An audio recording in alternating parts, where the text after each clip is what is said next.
आपको बताने चल रहे हैं संख्याओं के गुण के बारे में या प्रॉपर्टीज ऑफ नंबर्स के बारे में।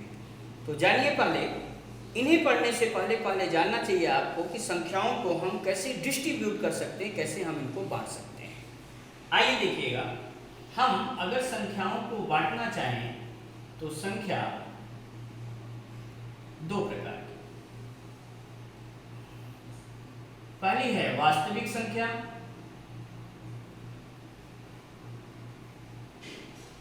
और दूसरी है काल्पनिक संख्या।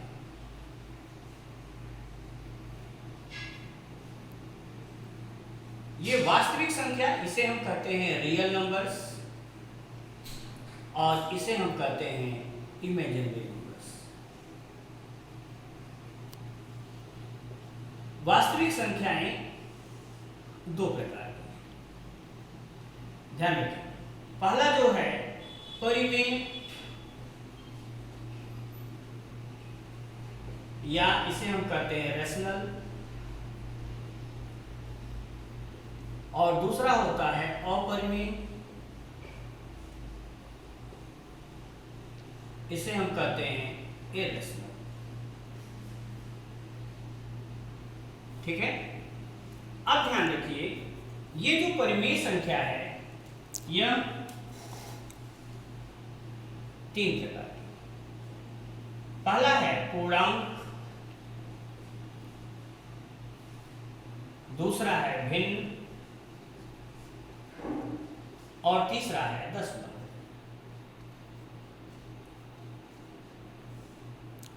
अब जानिए इस पूर्णांक संख्याओं के बारे में। यह पूर्णांक जो है वह तीन प्रकार का, इसे हम कहेंगे जीरो,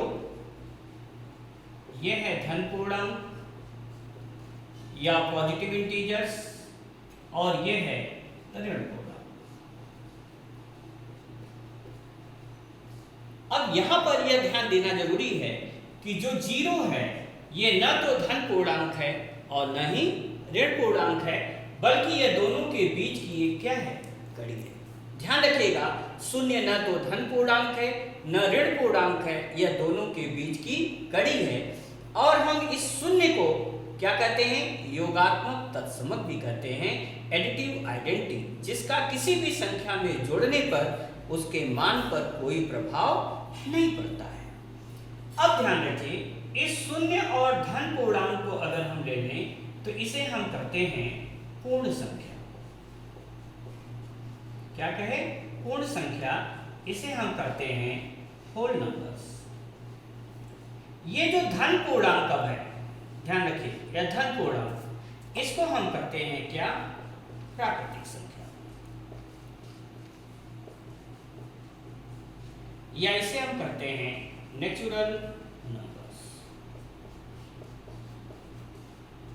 प्राकृतिक संख्याएं कौन हुई, 1, 2, 3, 4, 5, 6 डॉट इनफाइनाइट तक ये जो संख्याएं हैं ये प्राकृतिक संख्या हैं, या इन्हें हम क्या कहते हैं, नेचुरल नंबर्स कहते हैं। अब आइए जानिए कि इस प्राकृतिक संख्या को कैसे हम बांटते हैं।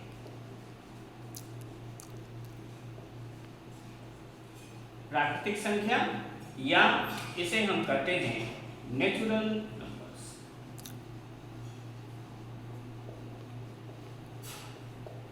प्राकृतिक संख्या मुख्यतया दो प्रकार की, एक है सम संख्या, जिसे हम कहते हैं इवन नंबर्स, और दूसरा है विषम संख्या,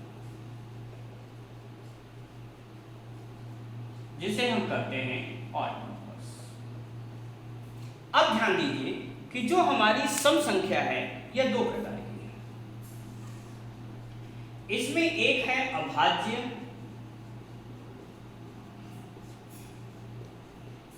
जिसे हम कहते हैं प्राइम नंबर्स, और जो दूसरी है वह है अभाज्य, जिसे हम कहते हैं कंपोजिट नंबर्स। दूसरी है भाज्य संख्या, जिसे हम कहते हैं कंपोजिट नंबर्स। अब ध्यान रखिए, जो अभाज्य संख्या है और सम अभाज्य है वो केवल और केवल क्या है, 2 है। 2 के अलावा और कोई भी संख्या अभाज्य नहीं है। और ध्यान रखिए यह सबसे छोटी सम अभाज्य संख्या है या सबसे छोटी अभाज्य संख्या है। एकमात्र सम अभाज्य 2 है और सबसे छोटी अभाज्य संख्या कौन है, 2 है। भाज्य संख्याएं 2 के अलावा जितनी सम संख्याएं हैं वो सभी भाज्य सम हैं। जैसे 4, 6, 8, 10, 12, 14 ये सभी कितनी क्या हैं, ये भाज्य सम संख्याएं हैं। अब विषम संख्या में आ जाइए।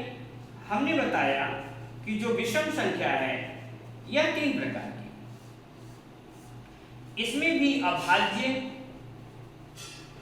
वन और भाज्य। अब ध्यान दीजिए यहां पर इसको जानने की जरूरत है। शून्य क्या है, शून्य को बताया था योगात्मक तत्समक है। वैसे ही एक क्या है, ये गुणात्मक तत्समक है, जिसका किसी भी संख्या में गुणा करने पर उसके मान पर कोई प्रभाव नहीं पड़ता है। इसे हम मल्टीप्लिकेटिव आइडेंटिटी कहते हैं। अब यहां भी अभाज्य है। यहां कौन अभाज्य है, देखिए 3 है, 5 है, 7 है, 11 है, 13 है, 15 है, 17 है, 19 है, ये सब क्या है, विषम अभाज्य संख्याएं हैं। और भाज्य संख्याएं कौन है जो विषम भाज्य हो, 9 है, 15 है, 21 है, 25 है, 27 है, 33 है, 35 है, 39 है, ये सब क्या है, यह विषम भाज्य संख्याएं हैं। तो यहाँ पर यह अंतर जरूर जानिएगा। अभाज्य संख्या यहाँ भी था, सम संख्या में भी अभाज्य संख्या था, लेकिन यहाँ एकमात्र सम अभाज्य संख्या कौन है, 2 है। और यहाँ भी अभाज्य संख्या है, लेकिन यहाँ अभाज्य संख्याएं कौन है, 3, 5, 7, 11, 13, 15, 17, 19, 23, 29, 31, ठीक है, 37, ये सब क्या है, विषम अभाज्य संख्याएं हैं।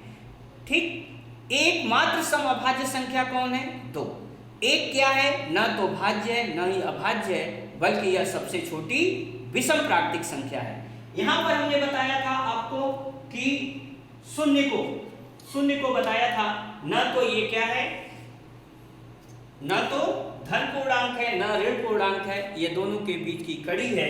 और इस शून्य को हमने क्या बताया था कि यह योगात्मक तत्समक है, जिसको किसी भी संख्या में जोड़ने पर इसके मान पर कोई प्रभाव नहीं पड़ता है। इसे हम एडिटिव आइडेंटिटी कहते हैं। तो ये रहा हमारा संख्याओं का डिस्ट्रीब्यूशन। धन्यवाद। हमारा अगला जो लेक्चर देखेंगे उसमें अब हम एक एक टॉपिक को आपको समझाएंगे बेहतर ढंग से। Thank you very much.